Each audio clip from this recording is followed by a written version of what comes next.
Hello, you wonderful people, and welcome to another episode of Super-Fanta-Fi. This being a show where I talk about TV shows of the supernatural, fantasy, and or science fictional genre. For today's episode, I'm going to talk about the season premiere of Timeless. A great season premiere. I really like what they did with this one. Basically, at least the beginning kind of picks up right where season one left off with, Lucy visiting her mom. It took a direction I wasn't expecting with that opening, and it's like, oh, what's happening? Boom! Mason Industries blew up.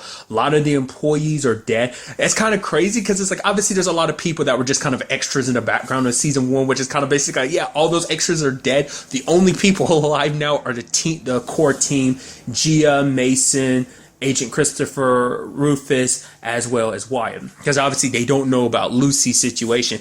The way her mom's place looked, it looked like she was kind of forced. So I don't know whether Emma showed up then to kind of help with that situation, but it looked like she was kind of dragged away, screaming and fighting type of situation, just the way the place looked. So I was not expecting things to go down like that. I mean, I guess, because to be fair, it's like, because I was like, would Lucy's mom, Carol, just let her stroll away with the information and knowledge that she knows now about her being part of Rittenhouse and everything? It's crazy. And there was part of me when we see Lucy kind of popping up at first, I'm like, oh my God, is Lucy being brainwashed or something? It's like, no, because she legitimately didn't know that anyone from Mason Industries was still alive, because she thought everyone was dead. And for her, and it's crazy and kind of sad because, ultimately her ultimate plan was, I'm going to blow up the mothership, even if I have to be in it with my own mother. I would destroy that if it means ending this. Because for her, she thought everyone at Mason Industries, the only people she has left to care about, were dead. So it's like, what's the point? This way, I'm the only one standing. I'm the last soldier in this fight. I have to handle it my way. So it's also interesting too. A little side note, you notice it when Wyatt's taking a bath, but he has all those scars on his back. I can only assume that shrapnel. I feel like I said it way the first time. Shrapnel from when the bomb exploded.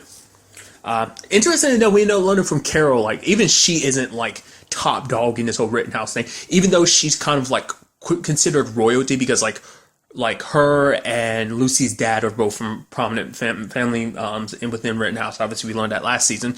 But even then, they're not top class. Even there are people even Carol has to answer to. So I guess they're even more pure blood families, or whether just there are older families in Rittenhouse. Her family both sides of Lucy's family might be old within Rittenhouse, but they're probably families even older, so. But the sad thing is Lucy had to do so much. She ended up having to killing that soldier just to prove that, her loyalty and everything. So super messed up thing too is Rufus's family actually thinks he's dead. And I think that's kind of something too that kind of plays in the role in this show too, is that the fact is Mason's suffering the ramifications for that, because the newspaper was like, oh yeah, 22 employees dead, and it says Mason blamed being caught up in the wrongdoing. He might actually be suffering from the outside, because they're he basically has no money. Basically everything he had was lost. I'm thinking basically probably the families of those employees or whatever are blaming him. Probably investigations are blaming him too, so probably he's probably getting sued up the wazoo, I would assume, because they're saying wrongdoing and all of that. So probably even in the media they're probably criticizing him, oh my God, this is all his fault. Once again, Rufus's family thinks he's dead. I mean, it's for the purposes of because they needed to keep quiet, that they were still alive, because kind of if Rittenhouse knew, they'd come down with every bit of force they have left, even though a good chunk of them were kind of taken care of at the end of season one. There's still a good enough chunk around for it not to be a problem. What's kind of interesting too is I feel like you never got it in season one, but you're definitely getting it this season. I guess because now she doesn't need to hide anymore. It's Emma. She super hates Lucy, because Lucy's from prominent families. It's oh, you didn't have to work your way up in the food chain. You just had this life that was given to you that you just throw away. And it's me, I had to work my way up. It's you are super bitter. But like I said, it's something that never really came up during season one. But I guess, like I said, fits the whole part of the fact is that she playing this role. She is very cutthroat. It's kind of interesting because Lucy was calling her evil stepsister. It's that is kind of an interesting situation. Because I guess in this situation, you could make the comparison of Lucy being kind of Cinderella in this situation. Except instead of an evil stepmother, it's her evil mother. It kind of just makes that situation sad.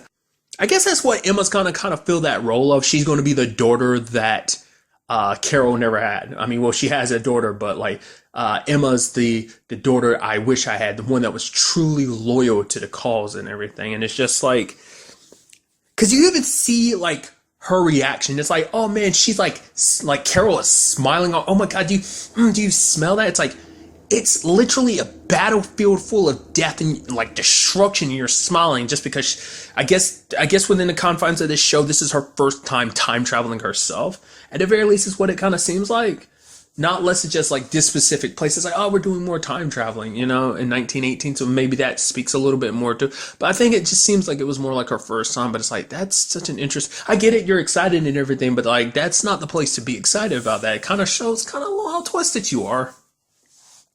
I mean, and it's even points where it's kind of like, man, does she really, like, it's hard to say whether she really does love, Lucy or not, because it's like, man, you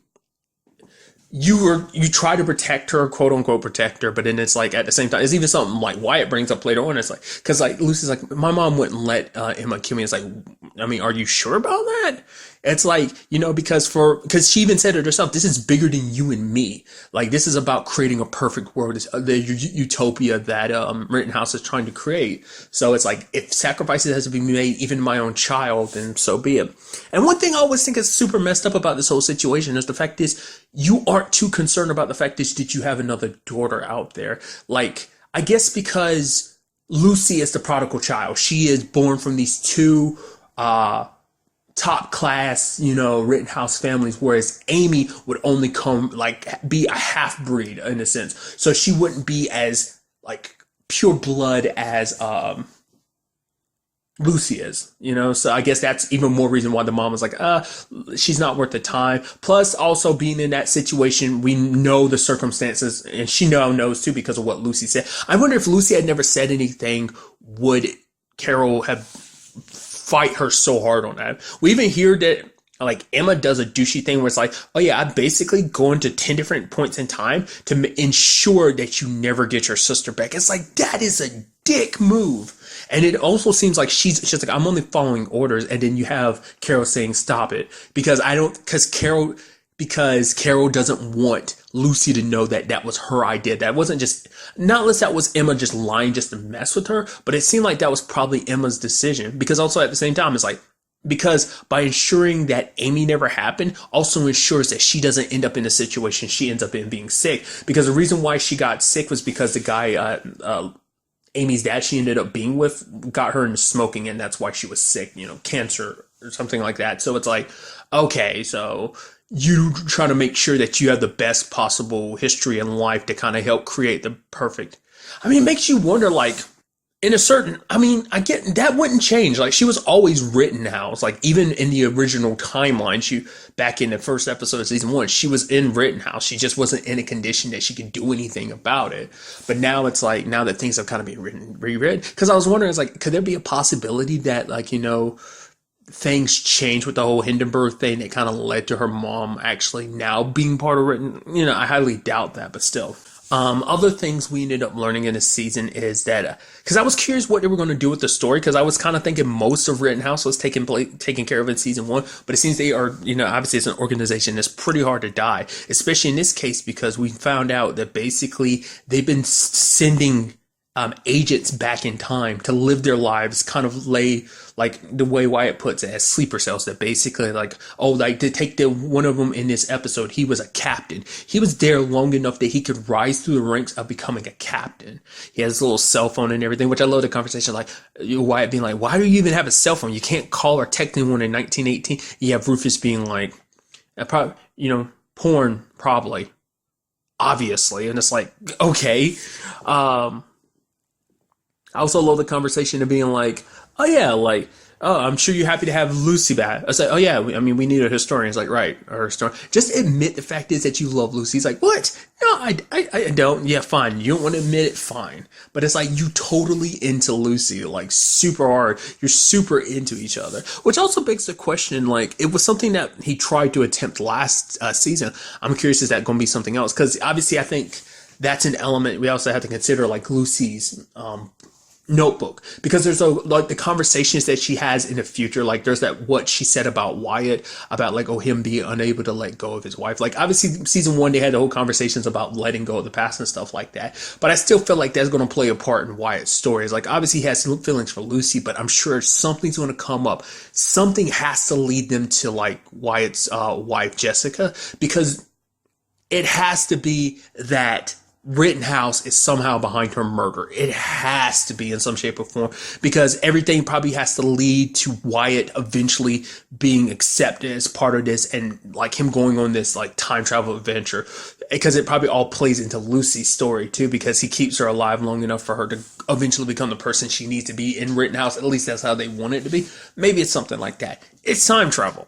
So like, I think I might have even said that back in season one, but I've always had an inkling about that. Like, it is definitely like, so it was like, it wasn't an accident, like some random killing. It was like, it was purpose. They purposely targeted Jessica for the purpose of getting to Wyatt. That's much like how Rittenhouse killed, Flynn's family. So I don't know. Maybe we'll see that this season, or maybe not. I don't know. But getting back to all those sleeper agents, that adds a nice element to the show too, because it's like, you never know who's kind of a sleeper agent, because it's just like, well, before you had a clear-cut picture of like, oh man, this is Flynn, these are his people, but now it's like, oh, like there's a battle between like, oh, the destruction Flynn is causing during the timeline versus like what, what Rittenhouse was doing behind the scenes. Is now like, obviously Rittenhouse has stepped forward as the main antagonist, and it's like, you don't know who they could be lurking in any shadows. Like anyone you come across, anyone you meet could technically be part of Rittenhouse. So it's like unseen enemies all over the place, all throughout time, and especially because they've become a lot more concise with their blows to time, because they try to hit what they consider key points in time. They kind of flip it so that time is a lot more favorable to them, give them a lot more power and stuff like that. So other things popping up in this season, we also have Mason basically kind of having fallen apart.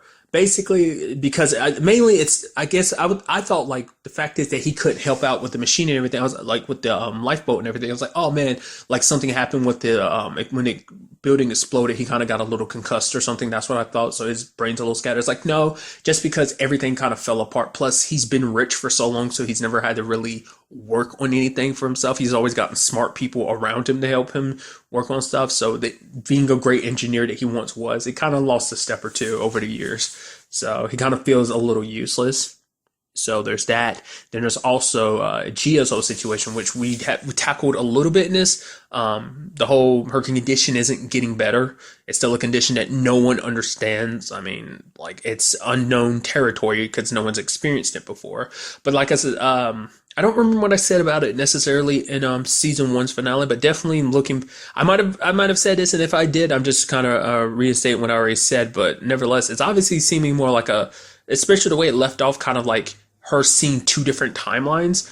I guess because when she went through and she wasn't kind of, however it works with like too many people inside of the lifeboat, basically time kind of flows through her, and so basically she sees like maybe one of many different timelines, or maybe she sees the past and the future type of thing.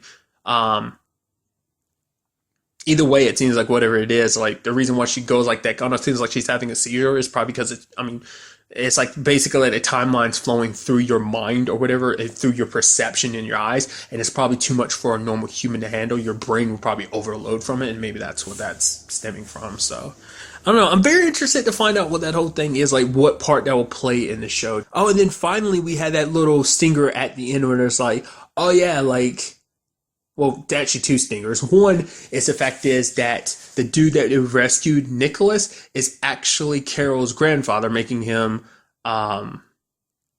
Lucy's great-grandfather. So, which is kind of interesting because last season we dealt with her dad's side of the family with the whole Rittenhouse thing. Like, we met her dad and her dad's dad, and now we're meeting her mom, one of her mom's parents' parent, So now we're kind of getting that dual side. We saw one side last season, now we're seeing the other side of her royal blood amongst Rittenhouse. So that's going to be interesting to kind of dive into. Because it's like, because I thought it was kind of interesting because it's like, why'd you go out of your way? Because apparently, like, the manifestos that a lot of the, that are on the phone, is on the phone that you can only assume the other agents have too, is written by this dude. I think it's Nicholas. And I'm assuming it, like, cause I guess that would make him like a top ranking dude, which once again is kind of interesting considering the fact this Carol herself isn't top ranking, but maybe it changed over time in other families within Rittenhouse Rows of Power. I don't know. And then there's the other stinger where we have Agent Christopher going to visit Flynn because we're definitely going to need his help, which is definitely going to be interesting because let's not forget that only 3 people can be in a lifeboat at a time. So it's like, what's that mean? Does that mean somebody's going to be sitting out on certain missions? Like, oh, some missions it might be Wyatt, some missions it might be Flynn. That'd be very interesting. Well, because there's always going to be 2 people that need to go. It needs to be Lucy and Rufus. I don't know. Like, it depends on what they decide to do with Flynn this season, which is kind of interesting because this might be playing into what we brought up in season 1, and like him constantly being like, okay, like you and me, Lucy, we're going to work together at some point in time. And maybe that time is finally here because now they're 100% on the same side. Obviously, like maybe Agent Christopher is going to get him some leniency if he helps him out and stuff like that. I don't know. But it also begs a question too, like, what about the notebook? I would assume he still has it with him, not less like it was confiscated, which I wouldn't be too surprised. But like, what is going to happen with that? Because I'm pretty sure like Lucy got the notebook from her mom last season, but I don't think she definitely didn't start writing in it like at all last season. So maybe that's going to be something we see this season, her actually starting the notebook, especially because her and Flynn are working together. Like I said, the whole thing is like, it is that conversation of like, is things always going to end up this way? Like everything she wrote in the notebook came true. So it's like, you know, because obviously it was written from a future perspective, looking back and everything, you know what I'm saying? So it's like, meaning she knew that she was going to have to give this to Flynn so that he can act everything out. And eventually, so things will play out to where her, Rufus, and Wyatt get to where they are at that point in time when she's finished with the book and giving it to Flynn, which I would only assume would happen at that very, like, no matter what the situation of the show, I feel like that would be like a series finale thing. Her sending the notebook to Flynn. I feel like, because that will complete the little circle or whatever. I don't know. Maybe it comes up sooner. I don't know. But I'm very excited to see what they do with this season. Other kind of what time periods and areas we'll be traveling to, what new circumstances await us. Like I said, like the team is a lot smaller rather than a full industry backing them. It's just a core 7 or so people involved in this. So, but really, that's all I want to talk about in this episode. Till the next time we meet, be happy, be safe, live life to the fullest, enjoy it. Good day and goodbye.